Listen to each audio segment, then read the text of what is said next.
Welcome into the Stack Shack podcast. My name is Nathaniel, and wow, do we have a jam-packed episode today. So I am going to just Oh cut yeah. most of the intro. Gabe's here as always. We're going to talk today about Arcane, the final act, the end of the season, the announcement of a second season coming, and then our thoughts on that. But first, one of our most anticipated shows of the year. It finally dropped. The first 3 episodes came out. Wheel of Time. I think we have a lot of thoughts on this. I know we've talked a little bit offline about this. To give some backstory, I've read the first book and part of the second. I'm a few hours into the second. Like, I don't know, chapter 7 or something. I don't know. But I did read the first book. Gabe has read the whole series. So that's the background of us and what we're talking about. We're going to try and keep it somewhat spoiler-free as far as stuff that hasn't yet happened in the episodes. But we are going to be talking spoilers of things that happened in those first 3 episodes, obviously. So, Gabe, what are your maybe initial thoughts? I know I'd love to, once we get through our initial thoughts, maybe go through each major change they made in adapting it and what we felt, was that a good or a bad change? But Okay. what are just some of your initial thoughts on the content? Um, it's all right so far. Mm-hmm. Like there are parts that I really like about it, and then there are parts where I'm sitting there going, and not just for things that they changed, but just how Yeah, they did different things. I'm sitting there, hmm, that's just not very good. yeah, So very mixed so far, I guess. yeah, yeah. How about you? Um, I think I'm in the same boat. It's very mixed. And what's interesting is we talked last week, right? We discussed a lot about setting some expectations for what was going to come. There were a few things that I read Yes. in reviews that actually were wrong. Like, for example, one review I said I read, and I think I mentioned it in the podcast last week, said that Matt was going to have kids. Well, he doesn't have kids. It's his sisters. So, or it's his siblings, I should say. And so, there were a few things that, were wrong about some of those reviewers. There's some things I definitely disagreed now that I've seen it. But there's a lot of things I agreed. And I think the general sentiment we talked about last week was that reviews were very mixed. Like, there were a few people that really didn't like it, and then there were a few people that were like, it's okay, and then a lot in between. Um, and I can totally see how that happened because I'm very conflicted. There's some moments in the show that I really liked, but there's also a lot of moments that I was very disappointed in. Um, so I completely agree. I think one thing we did well last week is we set some expectations, right, for the content and for understanding that there's 14 books in this series. They're all 30 hours long if you were to listen to them on Audible. There's a ton of information here, and I think both of us understand that means they're going to make a lot of changes in order to get it into their 7 or 8 seasons that they have planned. Um, but um, I think it comes down to execution, and I think the execution was very hit or miss. So to jump into some more of the details here, Gabe, what are some things that missed for you? We'll start with the bad one with some of the good parts. What are some of the things that missed for you? Um, Trying to think of specifics. I don't like the changes they've made to Perrin and Egwene's side of things in this book. Um, we talked Hmm. about it a little bit off camera about how they're getting rid of a major character in the books, right? Or a pretty large character at least in the first book. Oh, yeah, Elias. Yeah, and I can understand the reasoning why, like, after this book, that said character wouldn't have had a huge role. So if you're trying to save time without having to, like, sacrifice things later on, it's okay to get rid of him, I guess. I Yeah. just don't like how they've portrayed the like, to fill in the role that his character did. I don't like the direction they've taken that. Yeah. If that makes any, like, okay. How spoiler heavy are we going for these 3 episodes? Because I'm trying to avoid saying too much. Full spoiler heavy. Full spoiler Okay. heavy. If you haven't seen the first 3 episodes, go watch them before you watch us. Unless you're, if you've read the books, then you already know what happens, and so, maybe some of this will be fine. But, Yeah. we'll just try and not spoil anything too much further in the series. Okay. So with that, I'm totally fine with them saying, "Hey, Perrin's gonna learn how to deal with the wolves somehow." We'll get to that point, right? Like, we don't need anyone to tell him he has to deal with wolves. We're already seeing that things are happening. Like, the one licked his wound. Whoa, that's different.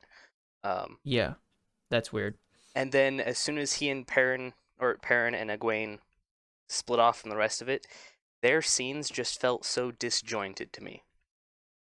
I totally don't agree. know exactly how to describe it, but, like, there's one scene where they're running from wolves, and then they turn, all the wolves have stopped, and they just kind of sit there for, like, it's an awkward amount of time.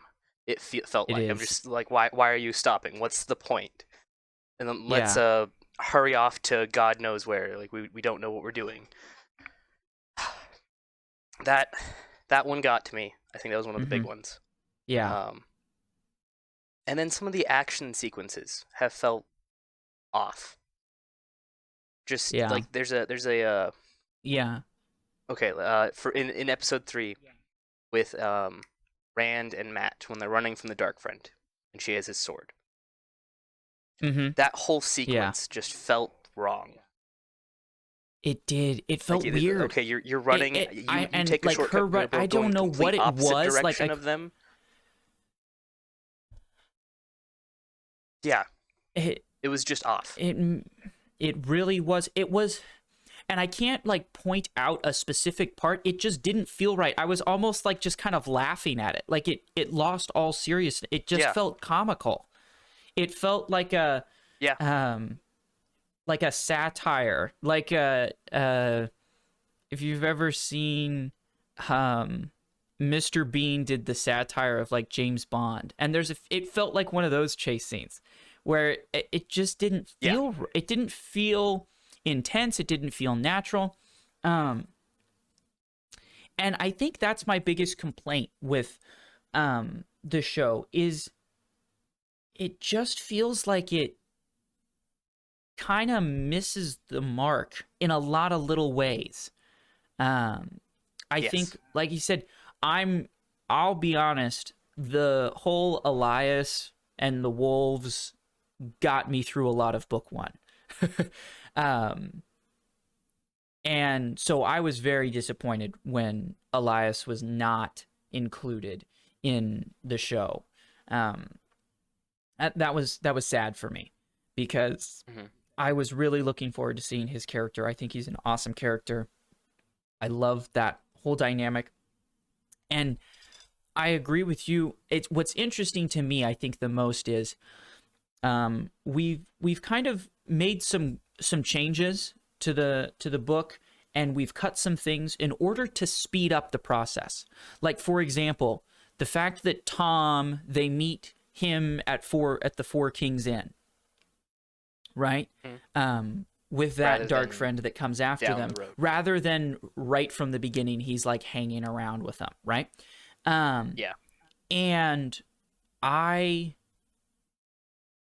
think that was a great change. I think that made a lot of sense. It made it so that you didn't overload. I mean, episode 1 was already a lot of it was already pretty fast paced. You're, like, meeting a bunch of people and then things happen, so to have Tom come in a little later, to cut out and to change some of the aspects of, like, Nynaeve finding Lan and Moraine afterwards, right? instead of finding them before, Well, I mean, to she just does kind do of that cut in the out books. Baralon. Well, she meets them before Shadar Logoth in the books. Right.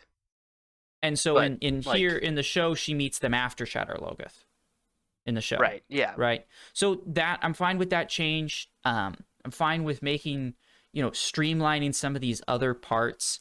And it feels like we're cutting stuff to make the pacing faster and to, get through more content. But then you go and cut Elias, and Perrin and Egwene for a whole episode just feels really slow. It feels like nothing's happening. Like we're just... Well, and then... I don't even know what we're doing. Cutting stuff to save time. Yeah. I understand cutting stuff to save time. Or change things to... we're going to streamline this a little bit more. Elias in the books literally served as an exposition dump to tell you, hey, this is what's going on with Perrin. I don't want to take the time to show all of it. I'm just going to explain it a little bit, and then you'll get snippets here and there. Exactly. So getting rid of him, you're going to have to spend more time trying to fill his role. And at least that's how it's felt so far. Like, we've had a lot of scenes with Perrin having to notice things more often. Exactly. Elias would actually speed up and give something to go, like, to be happening, right? And then when they meet the traveling people, you have a connection with Elias that kind of gets them in with the traveling people, and it just, to me, I think Elias is a character that it makes no sense to cut him, because he's so integral to Perrin's development as a character in book 1. And so that's where I think I am, as far as that's probably my least favorite part. And then, like you mentioned, the chase scene in the Four Kings did not make sense. Well, it made sense, but it just didn't feel right. Didn't feel natural. Yeah. What I will say, the Trollocs are not as bad as I thought they were going to be from the trailer. Yeah, they look fine. They look fine. They seem to move okay. A little disappointed that they haven't shown, like, in the books, Trollocs are made of all kinds of creatures, right? Like, there's some that have beaks, some that have paws, some that have hooves, horns, etc. All of the Trollocs here kind of feel the same. Like, oh, this one has ram's horns, this one has deer's horns. That's kind of the big difference. A little sad about that, but I understand. Budget-wise, you kind of have to... All right, let's not dedicate a ton of time to all of these aspects. We need to have some sort of copy-paste. Otherwise, they look fine. They work okay. Yeah, I think they have done a decent job of showing some of them, like, running on all fours, some of them walking on two hooves. I think that part's been good, but you're right, their faces to me, because in the book they have, like, wolves' muzzles and beaks and, other weird animal faces, not just all of them kind of end up looking like, I don't know, they all end up looking the same. So I think that's one little thing. But my biggest concern after watching the trailers was I wasn't sure how their movement and their CGI would work in the, like, it felt out of place to me. But I think in the show it's been okay. My other problem, though, where that was I was pleasantly surprised. Okay, the CGI actually does feel okay. The CGI that really didn't feel okay to me was the corruption in Shadar Logoth. Yeah. It felt really cheesy.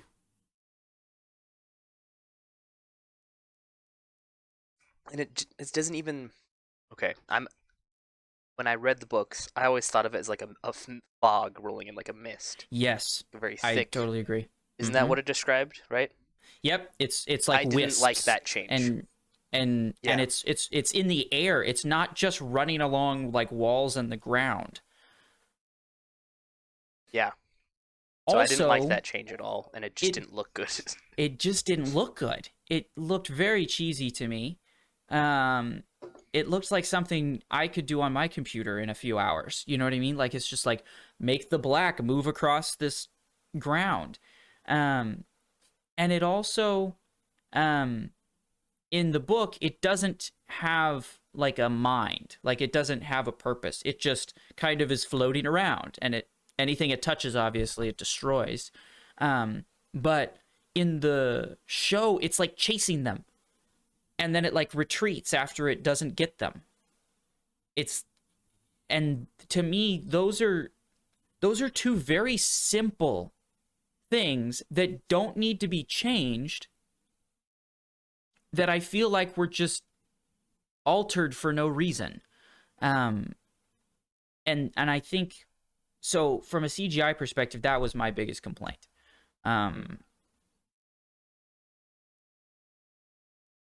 Yeah, I would agree with that. There are definitely some issues with how that looked. Mm-hmm. And just, I don't see the point in changing how that scene worked. I didn't feel like they saved much time by doing that whole Shadar Logoth. How they changed that. I didn't see a reason for the change. No. And I think that's probably one of my biggest complaints with the show so far, is that of the changes they've made, none of them feel that this has a huge impact on condensing what needs to be condensed. Because, okay, they save some time with some things, right? And then they go and show, all right, we're going to go show all of we're going to introduce the Red Aes Sedai, Lena, I want to say her name. Yeah. I can't remember now. Yeah. We're going to put her in early so we can show that she's captured the Dragon Reborn. Mm-hmm. For no reason. I don't understand. Well, okay, I'm saying no reason. We haven't seen the full season yet, so there could be more changes they've made that they're like, we need to do this now. I don't know. Yeah. But coming from the books, I'm okay. It doesn't feel like they're saving much time. I think it's been a very mixed bag of changes. I think some things have saved time. For example, we talked about the Tom and meeting him later, right? And I think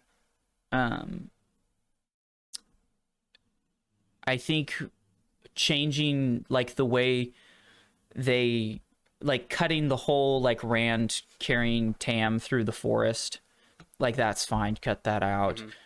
So there's some things that have felt okay, but I think I agree with you in that there's some things like the removing Elias where you're like, okay, it seems like you're removing him to condense things, to make things shorter, to make things more straightforward. But then in doing so, you're causing Perrin and Egwene to just kind of wander around for a whole episode with no apparent reason, and have some of these awkward scenes where they're just like, let's stop right here. The wolves are chasing us, and then we just like stop. Oh, what? Makes no sense. And then they find some tracks, and they're like, let's go follow them. And then they meet the traveling people, and the traveling people I think are fine, but you end up having to take more time explaining all these other things when the books gave you a character to explain all of that. Elias is there so that he can just tell you what's going on. And exposition explain dump through a character. Everything Works about so it. Quickly. And to help Perrin, more quickly be able to discover his abilities, because Elias just tells him he has them.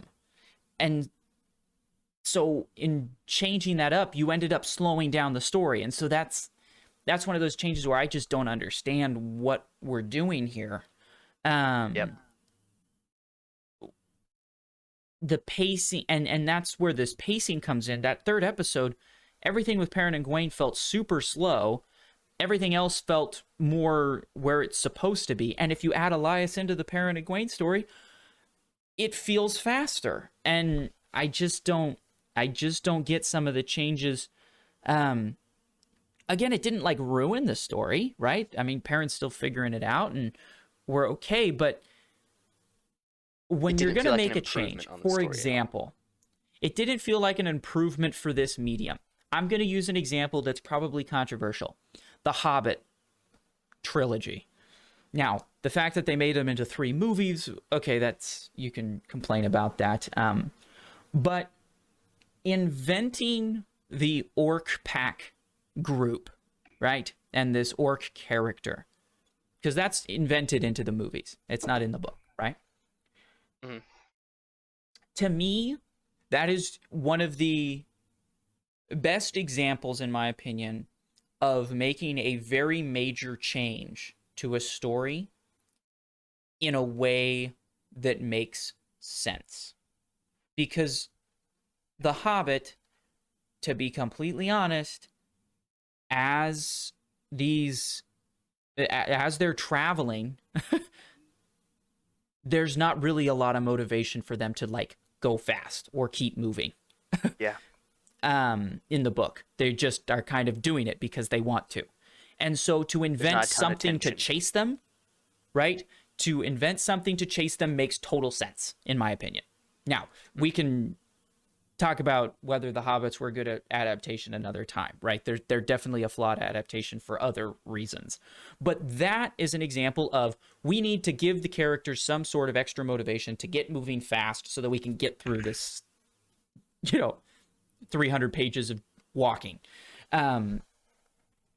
And so I when I look at something like Wheel of Time, right, I know they're going to have to make some changes. Some of the changes have made sense. We've introduced Logain a little bit earlier.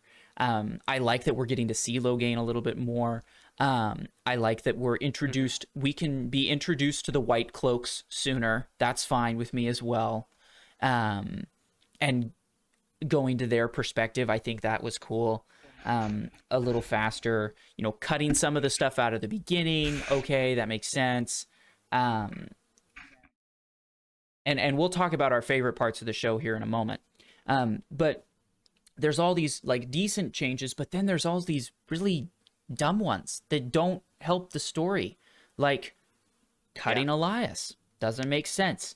Changing the way Shadar Logoth worked. Shadar Logoth is one of the coolest, like, I think it's the first time you really feel a uniqueness to the world of Wheel of Time. Because up until that point, it feels like a typical fantasy, like Two Rivers is just your like typical little fantasy town, village. Trollocs the just characters feel like goblins all have some pretty orcs, kind of. Yeah, goblins or orcs or wargles or whatever. They're just the typical, fantasy evil creature. They're cool and they are unique in their sense. Like, that's cool. The Fades are cool. But it feels very typical fantasy. And you have like this hint of the corruptedness of the male Aes Sedai. But we haven't really had to, like, that isn't displayed until you get to Shadar Logoth, where you see that like evil has an actual like manifestation in this world. And I feel like Shadar Logoth is one of those first times you really feel like you're in a different world than any of the other fantasies you've read. And so to change it up and just remove things does not make sense to me. They aren't logical changes, and they aren't changes. Again, do they necessarily hurt the story? No, maybe not. We could talk about the CGI being cheesy, but from a storyline perspective, it doesn't hurt it too much, but it doesn't improve the story. So in my opinion, if you're not going to improve the story with a change, don't change it. Like, it just makes it feel, for book readers who are going to be your biggest fans at the initial part, because they're the ones that know what's going on and are excited about it. For them, it just ends up feeling jarring. And you're just kind of like, whoa, okay, that's weird. Like, that didn't seem right. And while you want to make it more accessible for the masses, which is something I think they did by moving Tom off, by changing up, and this is going to be one of the good changes I'm going to talk about in a second, but changing up kind of how the people from Two Rivers are chosen to go away. Those parts, I think, made it accessible. I think adding in the White Cloaks earlier, I think showing the Red Aja earlier, both could make it more accessible in the future. Again, we have to see how they, how they execute those changes as they progress. But the other changes don't really make it more accessible. They don't really help the story, and those are the changes that I get frustrated by, because they don't really make sense. Yeah, I agree. If you're gonna change something, do it to. It should improve the story in some way, or make the adaptation work better. If you're changing something for no reason, for a reason besides that, it's just gonna feel like a slap in the face to the people who've read books. At least that's exactly. how my it's just going to feel like, well, this isn't the Wheel of Time. This is a different fantasy story. It's just kind of has the same character names, right? You get that kind of idea. Yeah. We've talked negatively about it. Let's talk positively about it. What are some things that you really like that they did? What were some standout moments for you? The soundtrack is one. I thought the music sounded so good throughout the series, and it didn't sound like a typical fantasy music soundtrack to me, which I feel is important considering Wheel of Time is technically a post-apocalyptic world. Yeah, well, it's not even it's portrayed as fantasy, but it's not even like that's why we have in the show those like looks like empty skyscrapers as mountains, right? Yeah. So I like that they're embracing that by not doing a typical soundtrack, and also just it makes the show feel more unique. I like. I think the acting of certain characters really good. Moraine, Rosamund Pike's portrayal, I love that. Awesome. Barney Harris as Matt Cawthon. Matt is the standout of the main characters for me so far. 100%. Which is going to make it hurt so much worse when they lose him as an actor for season 2. I know. It's like, oh gosh, of course. It's painful. The person who I think is doing the best at embodying their character, he's the one that they're going to act, or that can't continue. Yeah. So hopefully the next actor is going to have some shoes to fill. But yeah, man. I feel sorry for the poor guy. Not to say I'm highlighting those specifically because they're the ones who stood out the most, but not to say any of the other ones have been bad performances, in my opinion. No. Those are just the standouts. What else has there been? I liked the brutality of the Trollocs that they portrayed. Yeah. Like that attack felt like people are dying. This is not going to end well. Like it set the stakes well. Especially when you see the scene of the one Trolloc just ripping the guts out of the other one. Yeah. Oh, you're wounded. You're my dinner now. Like. All right, that's great. You're showing these guys as the evil, awful creatures they are. I like that. I think those are the big ones. I liked the portrayal of the dream. I thought like they changed. I can't remember if that was an actual dream in the book, but I like the. I like how they did that the dreams to some extent. Yeah. Yes, the bats one. I just couldn't remember if I thought it was mice because it was mice when they were in the. It's a the hotel. Yeah, right? It's a rat. The inn. I mean. Yep. Oh, rat. Yeah. Now that there are some things. That's another thing. It is a positive in my opinion because I don't think they needed it. I just felt like they could have done it differently. I'm happy they didn't show them go to. I can't even remember the town now. They go to a town before they get to Shadar Logoth, right? Baerlon. Yeah, Baerlon. I'm happy we didn't need that. Nope. I'm happy that you could show like that's a place they introduced the White Cloaks early on. Okay, whatever. We can do that differently. Yep. There are some changes they've made where I'm like, that makes sense. We didn't need that. It just make the show go longer. Yep. So when they make changes Yeah, like that, I would I'm agree. happy. Thank I you. think skipping You saved our time a little bit. exactly. I think skipping Berlon made total sense, and doing so because that's when Nynaeve finds them, is in Berlon, if I'm remembering correctly, which is before Shadar Right. Logoth. But switching that up so that she finds them after Shadar Logoth, that's totally fine for me. I think that was a good change because we got to speed up and get on with some of the cool moments in our show. I'm gonna disagree with that a little bit. Oh, interesting. I think she should have found them earlier than that. So, if I remember correctly from the books, like Aes Sedai aren't trusted at all in the world. Obviously. Like the majority of the population, people who can do magic, we don't know what their problem is. So Nynaeve has this whole distrust for Moraine from the beginning, and that's why she comes to find her friends again. It was that like when they get to Shadar Logoth and that whole sequence of events happens, that's when she kind of goes, okay, I can trust you a bit more now because you're trying to save us from shit like this. So excuse my language. Yeah. That's just kind of the vibe.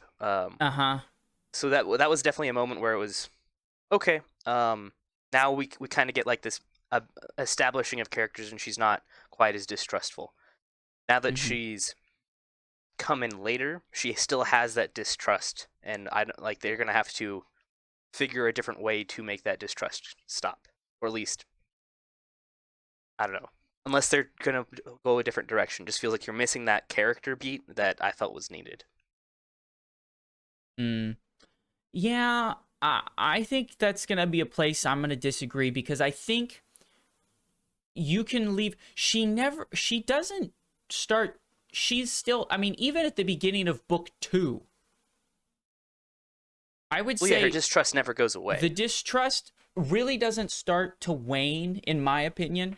Like, she doesn't even have a moment of trust until probably like the ways, which I'm not going to get into because spoilers. But no, I have an interesting perspective, I think, because I read book 1 about a month ago, and then just last weekend, I was traveling, and my mom has started listening to book 1 as well.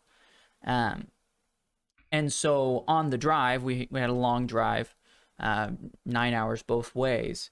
And so we were just listening to book 1. So I reheard book 1 literally like the day after I watched the first episode and the 2 days before I watched the next 2 episodes. So, okay. I think that Nynaeve finding them later is totally fine, in my opinion. As long as they again, some of these changes, right, that we've said, like, okay, we're okay with this. Like, for example, meeting Elena or whatever the Red Aja, her name is, meeting some of the White Cloaks in a little different way, meeting the Questioner way early. You don't meet him till book 2, I don't think. And so those small changes there, I think those, as long as they're executed well going forward, like I still think they can be executed well. Whereas the situation with Elias, like we can't fix that with more content, I don't think. Because that episode already struggled because he was removed. But as far as good things for me, back on track here. Matt is perfect, literally perfect. I actually like the aged up characters. I wasn't sure about it because specifically I wasn't sure about if we age up the characters, how is that going to affect their relationships with each other, right? Because there's kind of this level of like, not only are they like little town people who have never seen the world, but they're also young and they don't have much life experience. And so there's lots of like kind of funny quote unquote funny moments of, you know, like Rand not knowing how to talk to girls, or, you know, Perrin being uncomfortable. And there's like some of these more like childlike struggles that they go through. And I actually really liked that they aged up the cast and that they changed that part of the book. I think they did a good job of, hey, we're going to age up the cast. But I know a lot of people were worried. They're like, well, then how is, if it doesn't make, it makes sense for a 16-year-old who's never been outside of his hometown to be like, I don't know how to talk to girls. I've never seen, you know, a city before, et cetera, et cetera.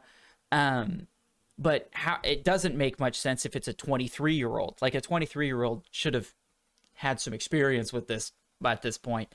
And I think what they did do a good job is, while aging up the characters, they also aged up some of the, or they aged up the interactions between them and the other characters, and them within themselves.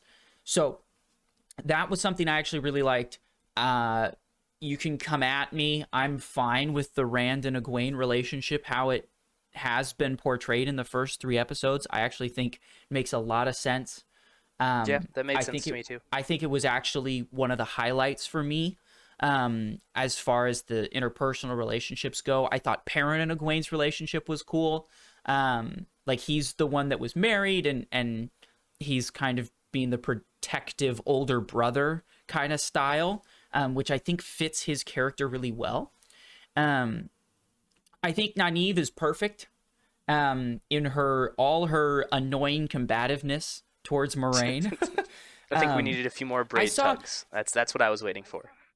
Yeah, there you go. Yeah, I think I've been reading a lot of reviews to just see what other people are saying about it, and what I agree with and what I don't agree with. And I saw somebody, I think it was on Amazon, I was looking through the customer reviews, which is always a hysterical thing to do, because you have just people that are like, if they changed one thing, I'm going to hate it, and it's not even Wheel of Time.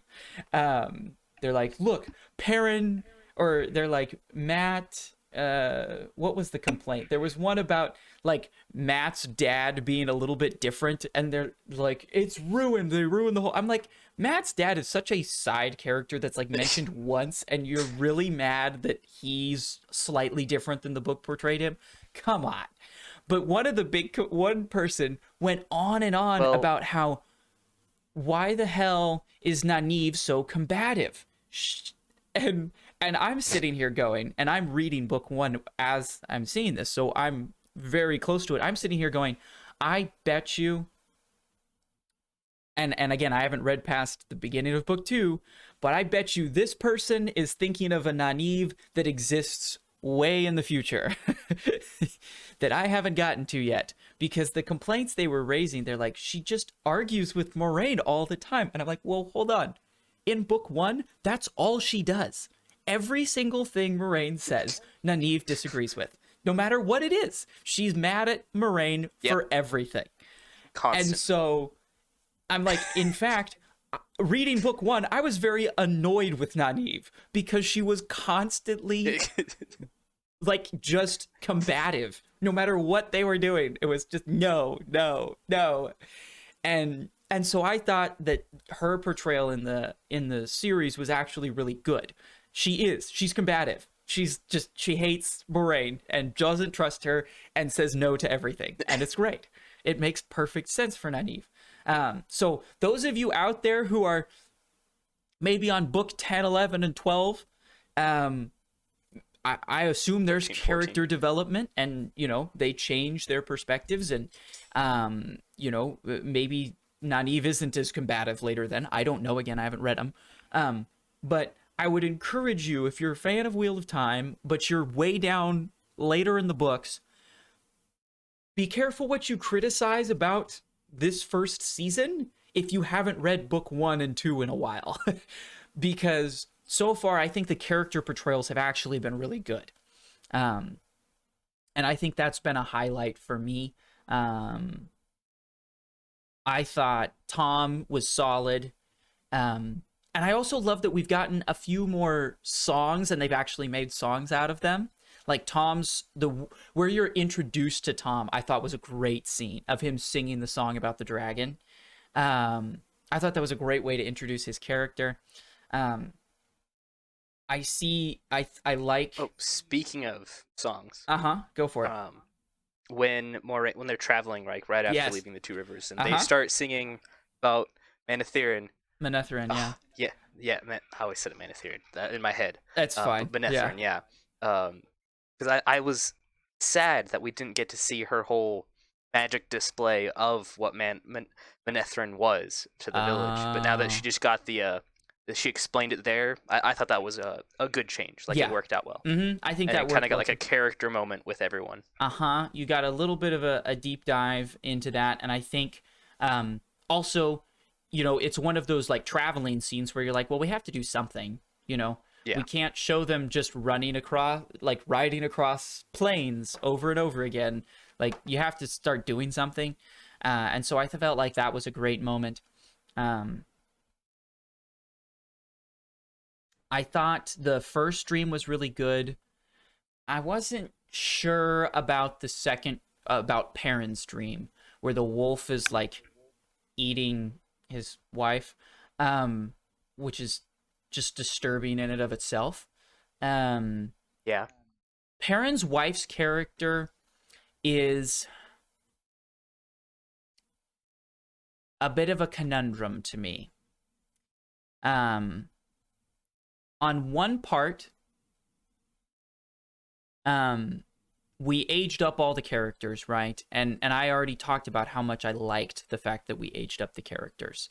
And I think the fact that Perrin was married gives him a particular, I think it helps his relationship with Egwene, right? As kind of this big brother figure, and I think that makes a lot of sense. But that's on one side, and that's the positive of that. The negative is, the moment I see her in episode 1, I know she's dead. Like, they're gonna have to kill her. Yeah, right? There was no stakes immediately. There's and to have Perrin do it, I know they're starting to hint at the his rage in battle and kind of that his internal turmoil with violence, like his internal struggle with violence, especially since it was an axe he used. Yep, exactly. And he uses an axe and that's a very integral part to his character, is his struggle with violence. And that's where the Tuatha'an, the traveling people, come in book 1, and they're like, we're not doing anything violent. But then he's got this character of Elias here, and this, talking to wolves, which are, kill or be killed kind of. And he's kind of trying to balance all of these things. So from that perspective, I understand that. But it really feels like, to me, they just added a female character to Perrin's life so that he would be sad for the rest of the season. And I feel like that's really lazy. And I feel like you could have done it in different ways. I didn't really like the second dream with the wolf eating her. I didn't feel like the first dream I thought was really well done. I thought there were aspects of the second dream that were well done, but that one didn't make sense to me. As far as, because the dreams, are pushing along these characters and their development and revealing some of their inner turmoils and struggles, but I don't know. I didn't really like that second dream. I didn't think it made a lot of sense. What do you think about Balsamon, the Dark One, and his character design, as we've seen in these first 3 episodes? I thought it was fine. Okay, I'm thinking first dream specifically, because I think that's all we've seen him. Or was he in Perrin's dream? I can't remember. Nope, he's in Perrin's. Yeah, he's in Perrin's. Oh, okay. I didn't really notice him then. I was watching on a TV that had a really bad glare, so like when he came in the first scene, I had to skip Oh. back and like stand up and angle. Uh, it's just like, oh wait, there's eyes there. Okay, I need to see this again. Yeah. I think he works like. Okay, it's been a while since I read the books, so or that the very first book. So if I remember correctly, he's really just a shadowy figure with like glowing embers for eyes, basically, like flaming eyes. Yep. And I thought that's what was on the screen worked for me. Mm-hmm. I feel like it's hard to convey the presence he has in the dreams in the books. Like you can't.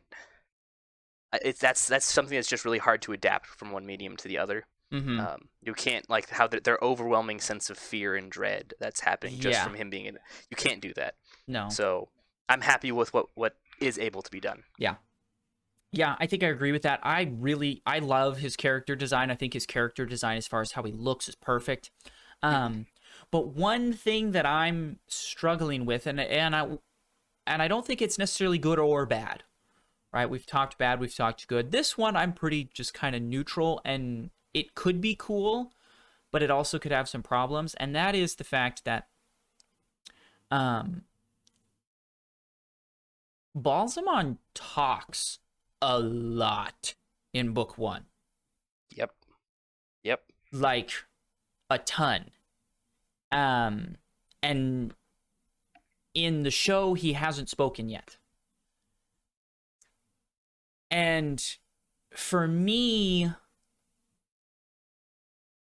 again, I gotta, the jury's still out on whether this'll turn out okay. Like maybe later it'll be just a really cool moment when he does finally speak, and that'll be a big thing or whatever. I don't know. But his exposition in the dreams and his like talking about the dragon and talking about you're mine and I'm going to control you, and everyone eventually all of you dragons eventually bow down to me. I think gives you a sense of the stakes that are like what's going on and how high stakes this adventure really is. And so that's something I'm a little concerned about, is it doesn't, his character is so cool in book 1. I feel like he's been a little bit tossed to the side at this point. But we'll see. Maybe he'll have a much bigger presence moving forward, and maybe he will start talking. I'm still whoever's the voice actor for Balsamon. We don't have a voice actor that I've seen yet listed. And to me, that's part of my concern, is like, are you gonna just not have him talk at all? Like, you gotta have. I'm thinking towards the end of this first season, he's gonna need to talk. So, maybe they're saving that reveal for later, but it'll be interesting for sure. Yeah, I think the reasons they made that change, not defending it or for it or anything, just my thoughts on their reasoning, is that they're going with this direction of we don't know who the Dragon Reborn is. Like they're playing that up a bit more, right? That's true. They are. Than the books did. So I think it's because he says certain things to certain characters in the books that kind of would give it away for the viewers instead of leaving it as this mystery-esque thing happening. Yeah. I think that's kind of why they're doing it. But I'm not sure it's needed, because I thought it was fine. Like, you can still have this mystery element of it, but then, this character's keeping things from other characters, so that's where the mystery comes from. I don't know. Along those lines, similar to how, like, not good or bad point, the way that they've changed that Egwene could now be the Dragon Reborn, I'm a little concerned about. Okay. Like, I'm okay with the idea of changing that, like, whatever, except for that within the Wheel of Time, like, the guys who have the one power go insane, like we saw with the Logain, Elida, and yeah, like Elida. the the guy they captured at the beginning. Mm-hmm. The fact that the dragon could be someone who isn't crazy loses some of the stakes that and motivations of a lot of characters, like Elida, who's trying to just get rid of the dragon so that there's no problems, because they'll go insane eventually. Like, they know there's going to be a problem, so getting rid of that kind of is undermining that point to me, that motivation.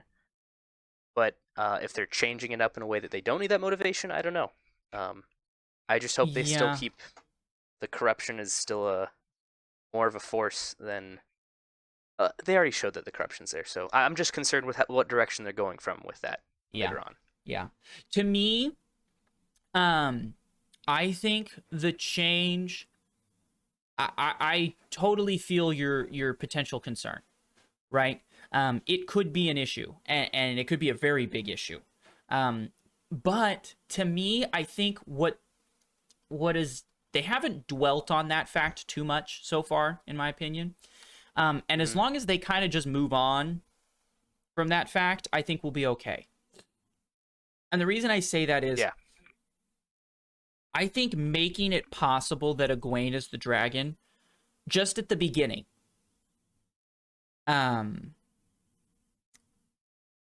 helps us understand why the hell Egwene even goes with them.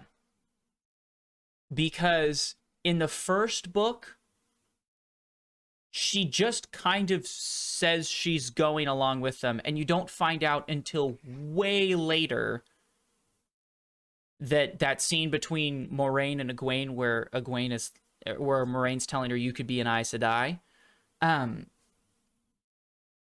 That doesn't happen until way later in the books. And I remember the first time I read it, I was like, why the hell is Egwene going with them? Like, it makes no sense for her to be going. Except that she's like, I want to go with you. Like, that's kind of all it is. And they're like, oh, okay, you can come along. Well, you find out later that Moraine wanted her to come along because she felt that Egwene could control the one power and be an Aes Sedai. But I think making her as like, oh, she could be the dragon, as just an excuse for them to like bring her along, makes a lot of sense to me. But that being said, they now need to move on from that concept.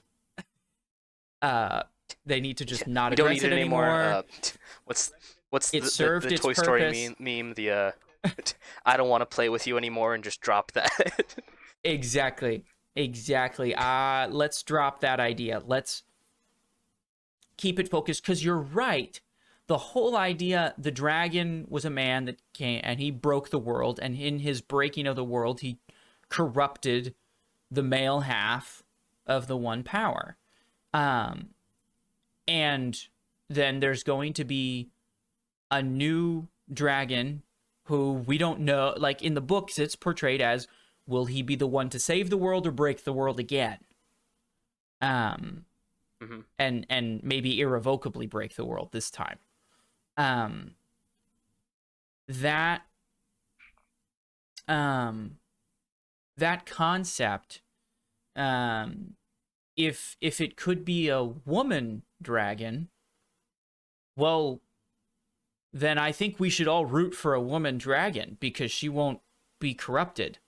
Like, she won't go insane. Sick. Yeah. That'd make our she won't go insane. That means we are gonna have a very easy time at this.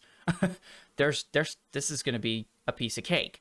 In the books, it has to be a male, and that's why you have this, like, the Red Aja are just like, kill him. I don't care. I don't want to deal with it. I don't care if he's here to save us or destroy us.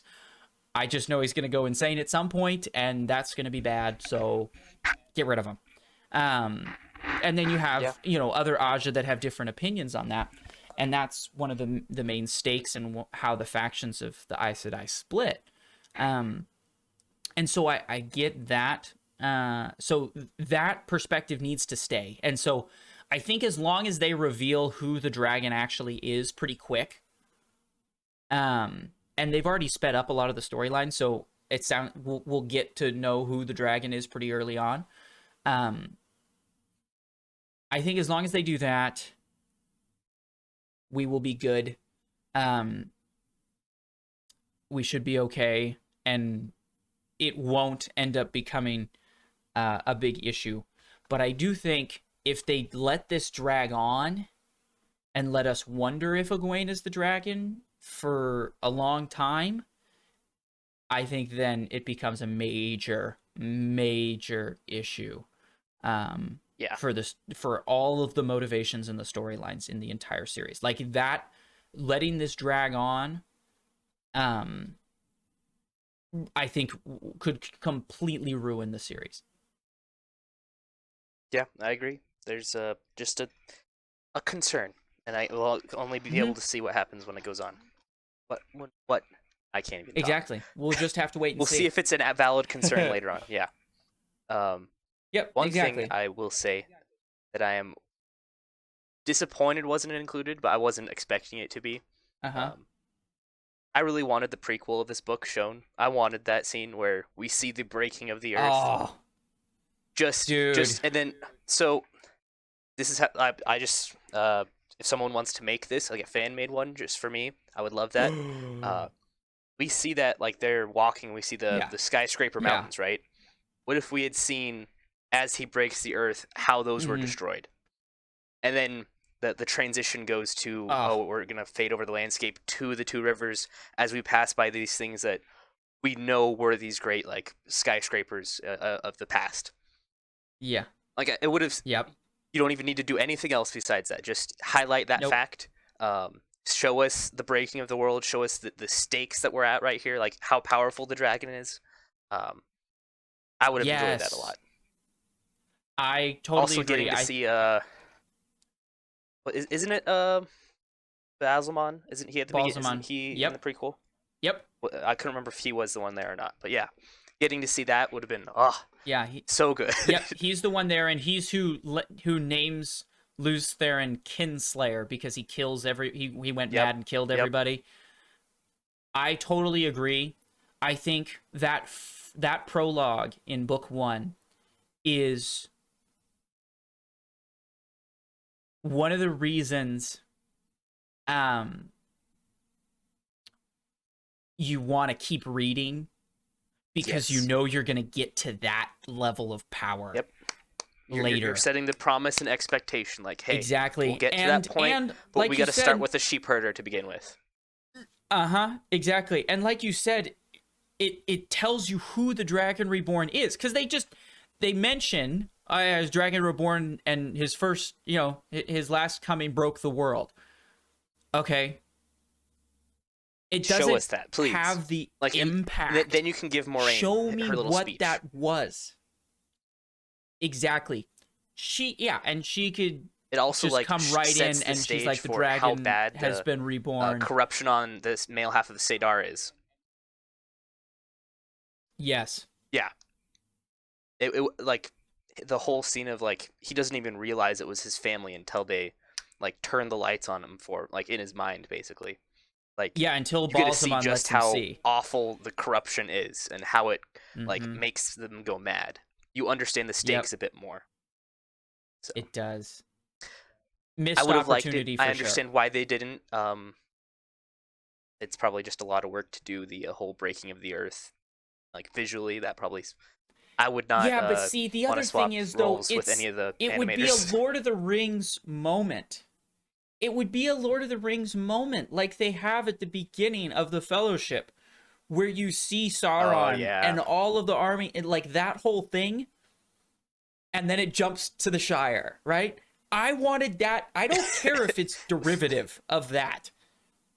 I don't care if everybody says, oh, it's just the same like intro as Lord of the Rings had. I don't care. That's exactly what I wanted, and it would have been sick. Yeah, but it would be sick. It would have been awesome.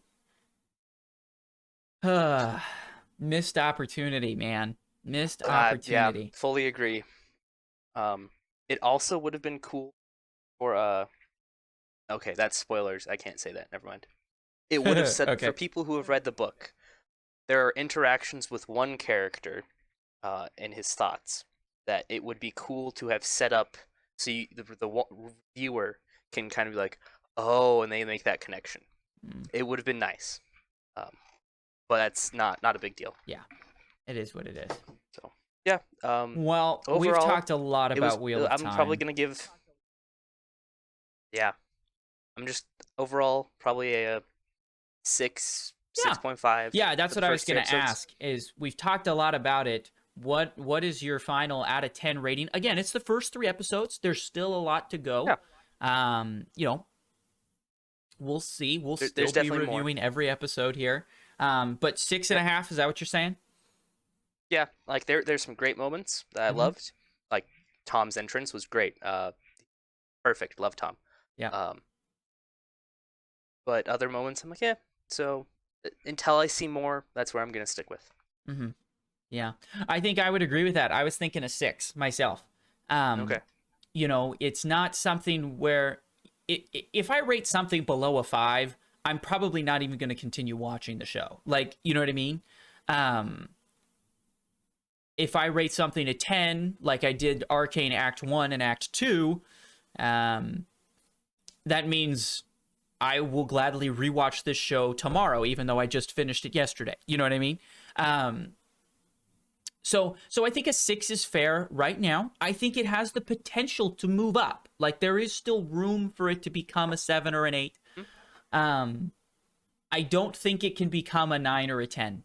I just, it's too mixed of a beginning for it to really become that great. But I think it could become a serviceable, 7, which is kind of where I put Witcher season 1. Yeah. And if it does get better as the season goes on, like Witcher season 1, I think is a perfect example of kind of a little hit or miss, especially at the beginning, but then at the end it really got good. And so if Wheel of Time can do the same thing, set itself up for the second season, which is already in production, I think it could turn into something that's pretty solid. So yeah, there you go. There's our ratings. There's our thoughts on Wheel of Time. The first 3 episodes. Go watch them right now. Let us know what you think in the comments below. And we'll be back next week there's a new episode every Friday. So this Friday, I'm gonna watch the new episode and we'll talk about it on the podcast next week. And that's gonna wrap up our discussion of Wheel of Time. So shifting gears here to a show that we gave Act 1 a 10 out of 10. We gave Act 2 a 9 out of 10. Act 3 of Arcane, the new Netflix original League of Legends based show. What did you think? Spoilers are going to be flowing, okay? Oh, yeah. For what happens in Act 3. But neither of us are big League of Legends lore nerds, and so I know there's a lot of theories getting thrown around about things that are going to happen in Season 2. I'm avoiding all of them as best I can. I'm not watching any of your videos. I want to just enjoy the show as it's coming to me. Gabe, what did you think of Act 3? Oh my gosh. So I had a lot of concerns. I don't even know if it's a lot of. I was just concerned that I'm so hyped at Arc 1 and Arc 2 or Act 1, Act 2, and how good they were that Act 3 would just let me down. And boy did it not. Oh my god. Yeah, there's no way it can live up to it. Exactly. Yeah. And I felt like it was even better than the first 2. Like this is my favorite act by far. Gosh. From just the character moments, from how they portray like Jinx's madness throughout this, the Jinx and Ekko fight, everything. The I've Victor and Jace, their whole side plot that times. It's so good. It's so good. I love the. Well, I think we have to dedicate some time just about that fight scene, but we'll get there. We do later. Yes. Yeah, just blew me out of the water with how overall this show was just excellent. Like how it's just perfect. It was good from start to finish. Yep. Oh my gosh. Yeah. I feel like you agree with me on this point. There's nothing I can't say anything wrong about it. Like it's incredible. It's just incredible. And I do have to just say, I think the fact that Act 3 of Arcane dropped the same weekend as the first 3 episodes of Wheel of Time kind of ruined Wheel of Time for me, because Act 3 of Arcane is so incredibly perfect, and I was so incredibly hyped for it, and it still surpassed all of my expectations.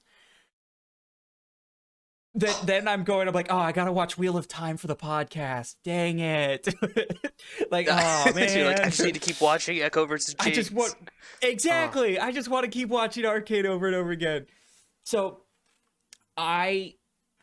it was just an incredible finale. It ends on a cliffhanger, right? Which I think is an interesting choice, but it was perfectly executed. And that's something I wanted to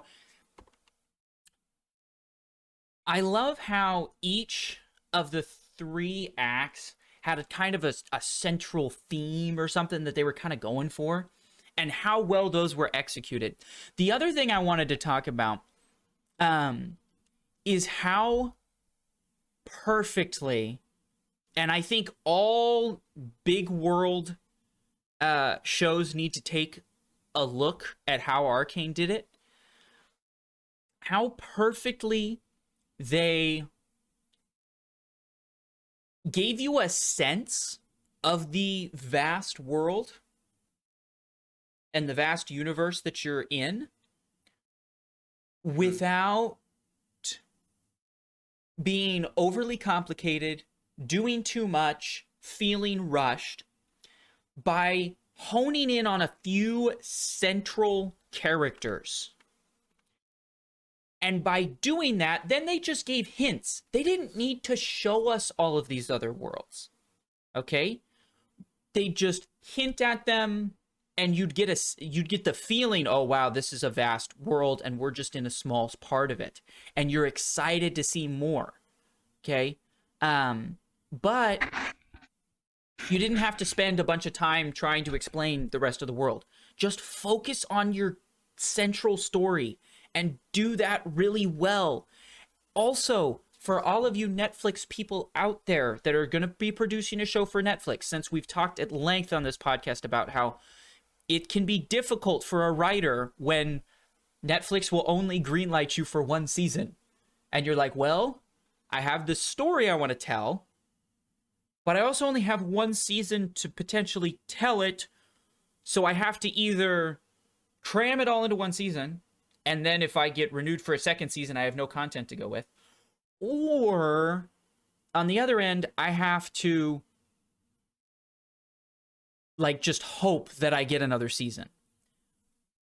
Arcane proves, just tell the story that you want to tell. Don't worry about it. Because you know what? If it's a good story, in 1 season, even if you don't get to tell the whole story, you're gonna get fans, and it's gonna get renewed for another season. So don't worry about like, oh man, I just need to. And I think Cursed did this. Cursed tried to do way too much. They just crammed a bunch of stuff in their season. But then you look at a show like Shadow and Bone, you look at a show like Arcane. Both of these shows didn't rush. They just said, you know what? If we don't get fans after this first season and it doesn't get renewed, then we're just not going to get to finish the story. Okay? And look at how incredible they were, especially Arcane. It's okay to end on a cliffhanger. I mean, could you imagine if Netflix said, nope, that's it, it's over? That would have been brutal. But riots. It's a really good show. You have a great story. Trust your story. Trust your story to be effective in 1 season. Quit whining about you only have 1 season. Tell your story, the part that can fit in 1 season. If you've got a good story, if you've got good characters, if you have good execution, good voice acting. In Arcane's instance, incredible voice acting and incredible animation style that's unique and powerful. Trust that. Have confidence in what you're telling and tell it the way you want to tell it. Don't worry about it. The rest of the stuff will get worked out. You'll get fans if you execute it well. And boy, did they execute it well. Holy. I mean, yeah. What are some thoughts you want to highlight here? Some aspects of this. Yeah, let's jump into some specifics, okay? I think Vi and Caitlyn are standouts. And I'm saving Jinx over here as perfection, okay? Let's talk Vi and Caitlyn first. Vi and Caitlyn, I think, were standouts in the third act. I really started to like Caitlyn's character in the third act. I really liked her. I knew that Ekko was the person in the mask with the hoverboards in Act 2. I was like, that's got to be Ekko. It has to be Ekko, which I think is really cool. I actually enjoyed, we talked Act 1. It was that like family relationship, right? That we just loved. We just fell in love with it. And we were kind of sitting over here and going, okay, Victor and Jace, and Heimerdinger and what's the girl's name? Mel. I can't remember what her full name is. Yeah, Mel, right? Yeah. Yeah, Mel. It's Mel. I just can't remember her full name. It's Mel. Yeah. And Mel, you're like, okay, that was okay. That was pretty good. It worked. Yeah, it worked. It was fine. And then in Act 2, we were like, ooh, this political intrigue got pretty cool here. Like, things started to happen over here with Jace and Victor. The ramifications of this stuff happening, yeah. Exactly, and the time jump. What is this going to mean for the city? Mm-hmm, exactly. It started to be like, okay, we're feeling that sense of a bigger world going on here, and the whole city is involved. Act 3, I think we had both of those big storylines come to the forefront at the same time, and in just an incredibly powerful way. I enjoyed Mel's mom coming. I thought that was really cool, like, backstory for her character. I'm interested. I think she's going to have a big role to play, obviously, in season 2. Because of how season 1 ends, which we don't really know who's going to be left standing at the end of season 1. Like, oh boy. I mean, who's going to be alive? How is that going to affect other characters? But I really do think the standout of Act 3 is Jinx. Jinx is which I totally agree, and I think it's just surprising given how, compared to the other main characters, she has the least amount of screen time. It's kind of true. We see Vi, we see Jace, we see Caitlyn, we see Silco more than we see Jinx, like, on screen. Yeah. All of them get shown more, but it still just highlights how good Jinx is in her moments. Like, when she's on there, she is the center of attention every time. She's magnetic. And Ella Purnell, who's the voice actor, incredible job. Literally incredible. Your character as older Jinx, you're incredibly impressive as a voice actor. You captured Jinx's madness perfectly in your voice. And like that scene where they're all tied up at the table. Oh my gosh. And she's deciding, she's like, here's the decision, Powder or Jinx, who do I become? Who do I kill? Who do I kill? Do I kill Vi or do I kill Silco? And the whole, like, Jinx being super jealous of Caitlyn and Vi having a relationship.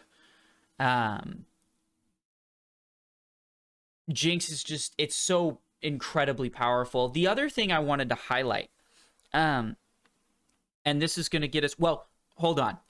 Gabe, I want to hear a few of your standout moments for you. And then I want to highlight something that's going to lead us into talking to that Jinx Ekko fight, which is just incredible. But go ahead. Okay. We'll get there. I totally agree that Vi's character in this arc, amazing. Jinx is still perfection. We're not. Well, we can talk more about Jinx when we get to the Ekko fight, for sure. But I think you said everything I think about Jinx. Basically, she is the way they portray her madness visually and her voice acting together. Oh, yes, beautiful. The other standout for me for this arc was I liked Victor's whole little subplot. Because I liked Victor in Act 2. He just kind of got sidelined. I liked the ramifications of what happened in this one, and how I was expecting a bigger clash between him and Jace, and there really wasn't one. It was just Jace being like, "I got you. You're my homie." I enjoyed that. I enjoyed those moments, especially seeing those two be like essentially brothers together, and then like the dichotomy of that with Jinx and Vi's relationship in this part. I like that a lot. That's a great point. The other thing, side note, but I still loved it. Mel's mom, her presence is just so good. Yes. Like I was physically uncomfortable when there was the whole her in the bath scene with Jace talking to her.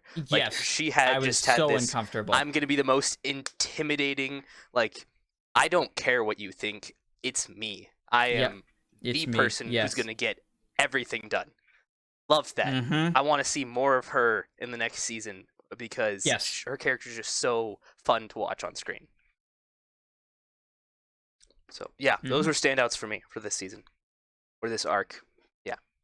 Yeah. So, what were you thinking? All right. I wanted to talk. My final standout is going to lead to that perfection of a battle scene between Jinx and Ekko. And that is, we have two characters here in Jinx and Ekko that both had very similar traumatic experiences. Right? And to see both lost their father in the confrontation. In the way both lost their father figure in the confrontation. Both were, Ekko's kind of abandoned by Vi. Everybody's killed except for Vi, and Vi goes off to prison, and you lose Ekko and Jinx both lost Vi's character, and their families, essentially. Okay. All their friends. And the difference in the way that affected their characters, I think, is really cool. And someone, I go look, I'll have to post, maybe I'll post it in the description, but there was a breakdown of something that I didn't know about. So you see how it affects them, right? Ekko decides, with all of this pain and this turmoil and this, trauma, I'm going to build something better. Okay? I'm going to build this community and protect people and get people away from the Shimmer, right? So that's what he decides to do with his trauma. Jinx ends up falling in with the wrong crowd, so to speak, right? Because of the trauma. And how those two have these, paralleled arcs. They were friends as children, both go through the same trauma, and then they're just running, but just on opposite sides of the fence. You know what I mean? And then they come to a head. And the way they use music in there,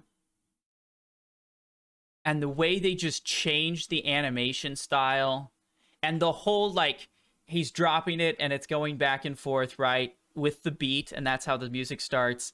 And then it and Jinx kind of has this look of like, oh wow, you really want to, like, we're in this very tense moment and you're going back to a game we used to play as kids.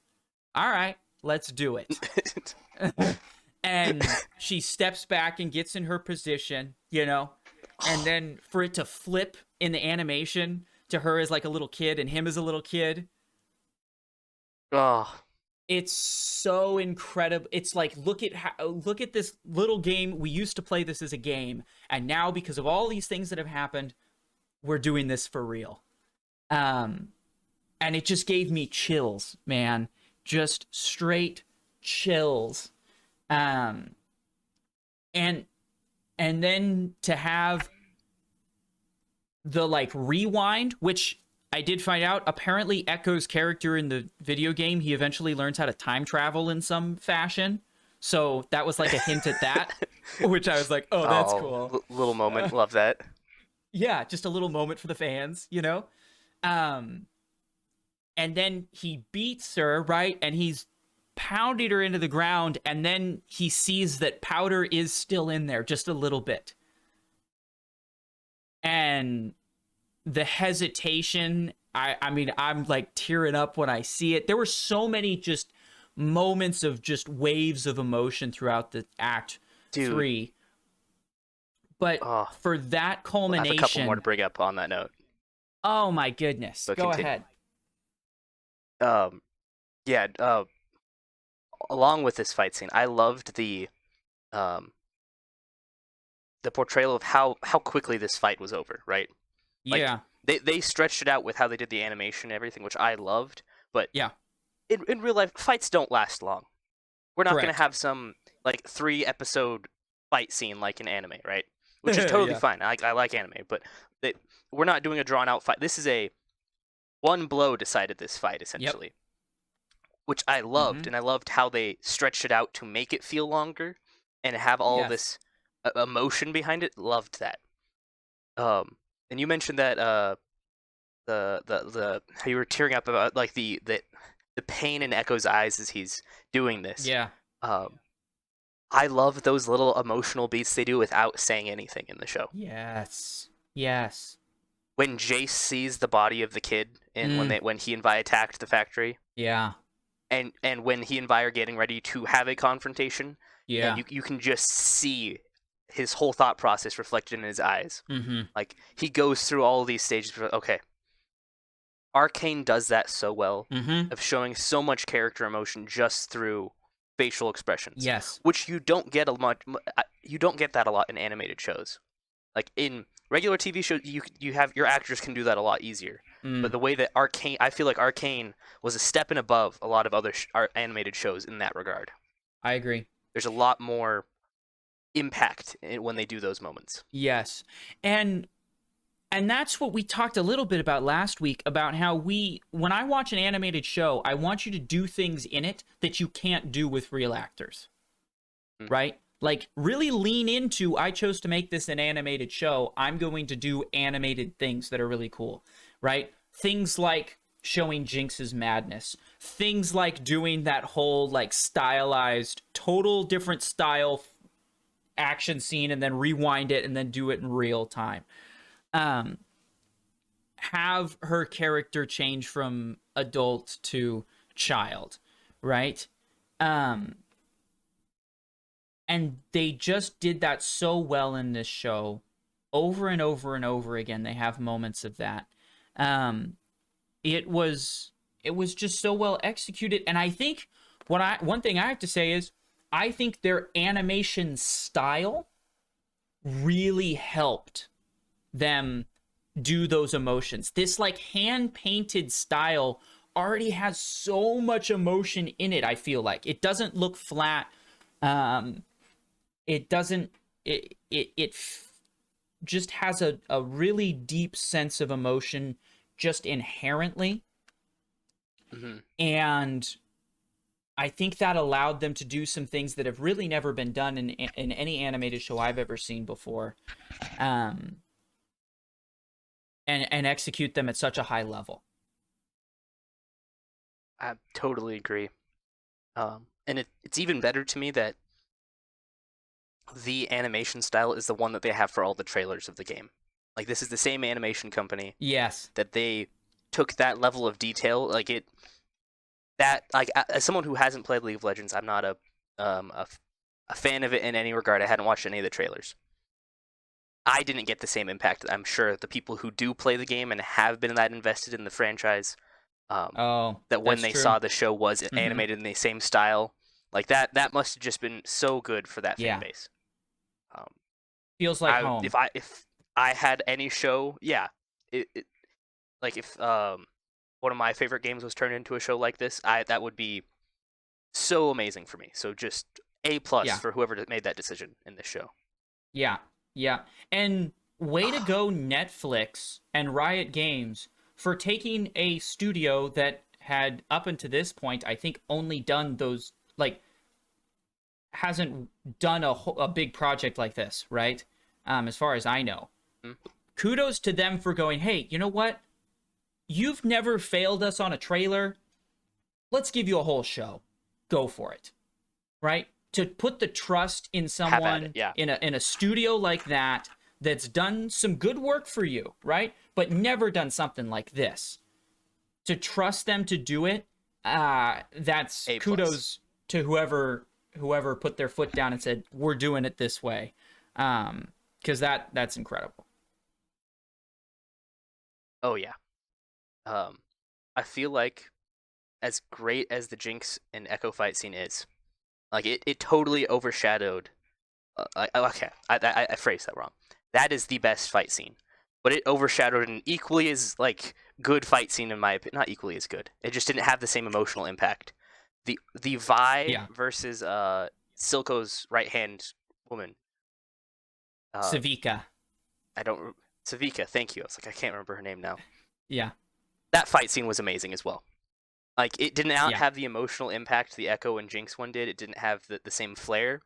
But the satisfaction of seeing Vi just beat the crap out of her. Oh my god. Well, it was and so... what was and, like, great is... the moves in the scene, too. Oh, loved it. Loved it. The action sequences were just... I think that's what sets this show apart from a lot of other animated shows is... You know, there's a lot of animated shows that have, you know, you're like, oh, the fight scenes are just sick in this show. Or, oh my goodness, the emotional impact of this show is incredible. Arcane fused both of them. Arcane did both. Every single fight scene in this show is incredible. And all of them have their unique style and tone. You know, I mean, like, all the way back to when...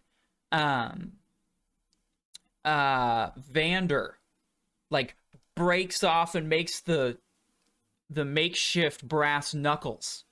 Oh, dude. Walks out of the smoke. Like, going back to that in Act 1, and then in Act 3, you've got the fight with Vi and Jace, where they're tearing down the Shimmer Factory. Then the fight with Vi and Savika, and that's like the second or third time Savika and Vi have fought, which is what's so cool about that. It's like they just... These two people have some history going on right now. It's... And then, you know, the Jinx Ekko fight, it's incredible. Wait, did Vi and Savika fight back in the warehouse? Yes. In Act 1? Like, she actually joined the fight? I couldn't remember if she did or not. Well, yeah, they fight Savika really early on. Okay. So that makes it better. Even better. Yeah. Even better. It had so much impact and so much power. It's incredible. Yeah. And then, like you said, like, I think we talked, like, with the world building.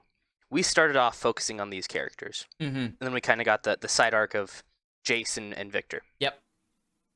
And then in Act 2, we kind of get, all right, this is the ramifications of what happened, and now like of what happened in the Undercity and Hex Tech being a thing and how the city's changed, and we got this political intrigue going on. Yeah, like they kept adding a layer to everything without taking on too much, so it felt paced really well. It never felt disjointed to me. Like, oh, we're having to go back to this subplot that I don't care about. Yeah, totally.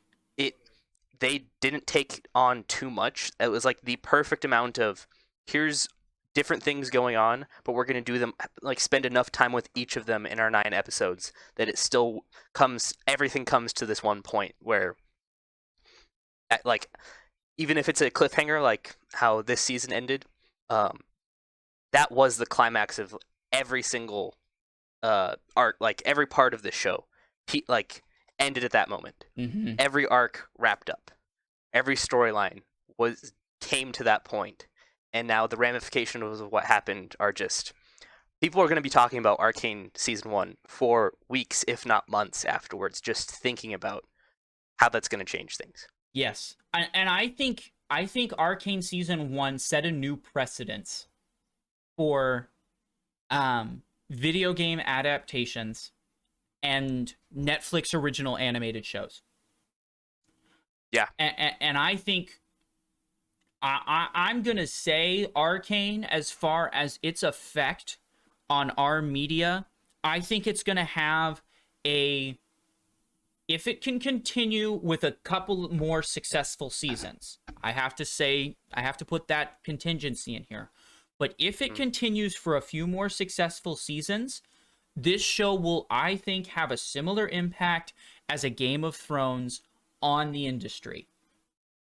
Yes. It is that good, it is that original, it is that unique that I really think this is going to become, in a few years' time, we're going to be sitting here going, oh man, this new show's coming out from, I don't know, Amazon Studios. They're trying to be the next Arcane. They're trying to find the next Arcane. I think that is going to be a common It's term. going to be the goal from now on, yeah. Exactly. In the next, again, I think in order to have that kind of effect, Game of Thrones didn't have that effect until, season 5 and 6, right? I think Arcane needs to have that many good seasons in order to really hammer home the effects of being that transformative. I think you just have to. There's no way you're going to just in one season become that transformative. But I think it's well on its way to becoming that transformative. Now, season 2.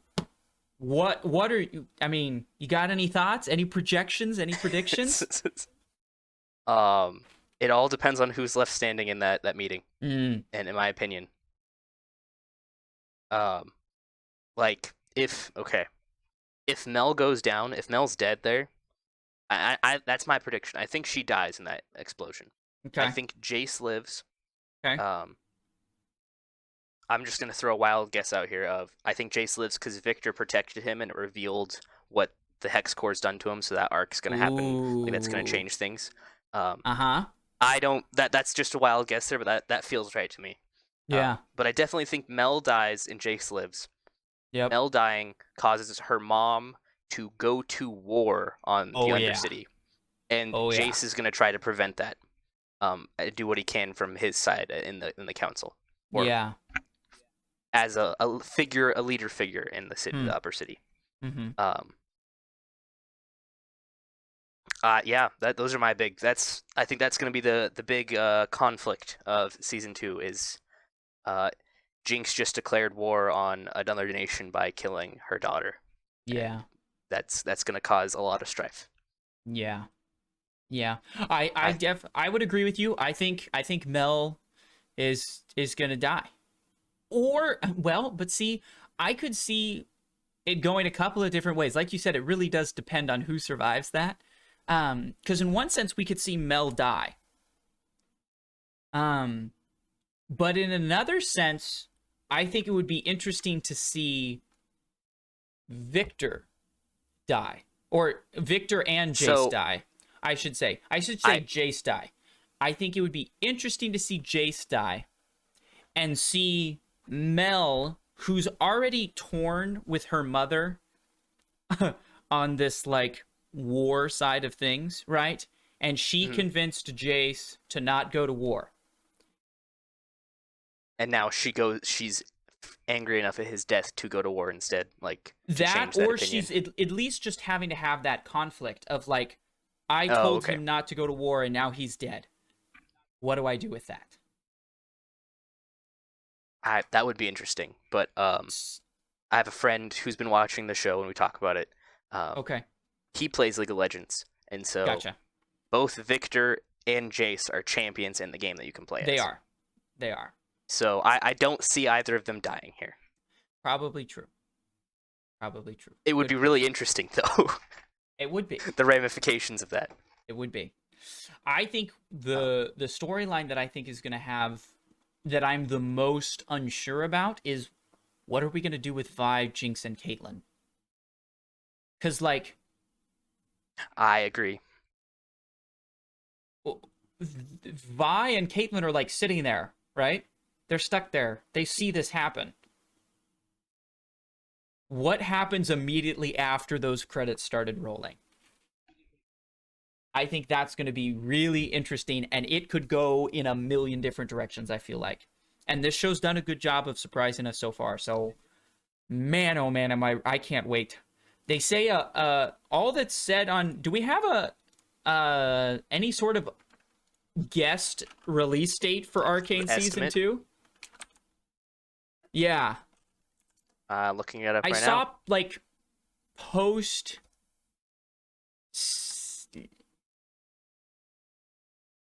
Like, post 2022, maybe? Sometime in 2022? I don't know. So apparently, it took 6 years to make Season 1.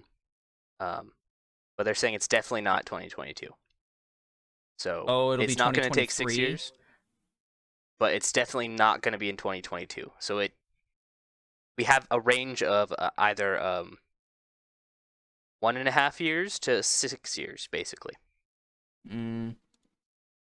It won't be arriving until 2023 at the earliest. Okay. From what I can see, at least. So. Okay. Regardless, still cool. I mean, this is a show, you know, as much as I want it tomorrow, like I want Season 2 tomorrow, I want them to take as much time as they need, right? We talk about it took 6 years from concept to screen for Arcane Season 1. It won't take that long, obviously, because now they've shown it can work and the funding's going to be just there. I'd much rather them spend the time to make it good. I guarantee you 4 years of those 6 years was just trying to convince people to fund it, right? So, you know, it won't take that long, but take your time. Yeah. Let's just take your time. Make it good, and we will watch it. And it will all be covered here on the podcast. Oh, yeah. We'll be here. Yeah, I'm very excited for it. And we've already heard from Riot say, we're going to double down building out stories in this visual style. It got to number 1 in over 50 countries on Netflix. And it was number 2 in the US. And it stayed there for a while, right? And it was there like every time the new episodes came up. I don't remember. It might have been the end of for the beginning, it might have been Squid Game. Well,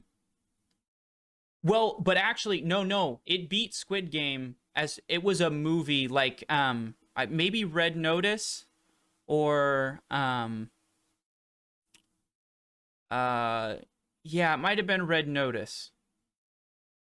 Because the movies tend to beat the shows on Netflix, at least on, like, that initial drop or whatever. And so, but the thing with Arcane is because, like I said, they dropped, okay. Oh. Yeah, that's what beat it apparently. Interesting. Hellbound is another one that's been incredibly well reviewed. I'm not a horror fan. We don't really talk horror on the podcast, so sorry, I haven't seen Hellbound yet. But that one's also been getting great reviews and great coverage. But it'll be, I think, Arcane showed consistently week after week, it kept, like, every time they dropped new episodes, it jumped back up to those top spaces. And so, Netflix knows it's worthy of some funding. And we also know that Netflix is not afraid to drop lots of money on successful franchises. I mean, go look at what they dropped on Knives Out. Like, holy crap, did they pay Rian Johnson and Daniel Craig a lot of money. And so I can see this going in. Yeah. Rightfully so. Oh, totally rightfully so. And I cannot wait to see what they're going to do with those sequels. It's going to be so much fun. But Arcane Season 2, probably going to be 2023, which is sad because that's a long time to wait. But take as much time as you need, because if you put out a show that's as good as Season 1 in Season 2, I'd rather wait an extra year so that can happen. Totally agree. I'm looking forward to it, and I'm looking forward to covering it here on the podcast. Like, ready for more talk about this, gosh. Yes, so much more talk, and I'm so ready to hear what their other projects, because they already hinted at multiple other projects on different world, like, to expand this universe. And hopefully they'll all be as good as Arcane Season 1. I know that's a very tall task, but so far they've done it. We said after Act 2, we're like, I don't know how Act 3 can be good. And like, I don't know. Act 1 and 2 are so perfect. I can't say Act 3 is going to be perfect. And then it was. So we will be here watching, waiting, hungry for any content related to Arcane. In the meantime, we're going to have the rest of Wheel of Time, which is going to be fun. I'm sure that's going to spark a lot more debate, a lot more conversations. Hopefully, by the end of Wheel of Time Season 1, we will be as excited for Season 2 of Wheel of Time as we are for Arcane Season 2. Highly doubt it, but, hopefully. We can hope. we can, yeah.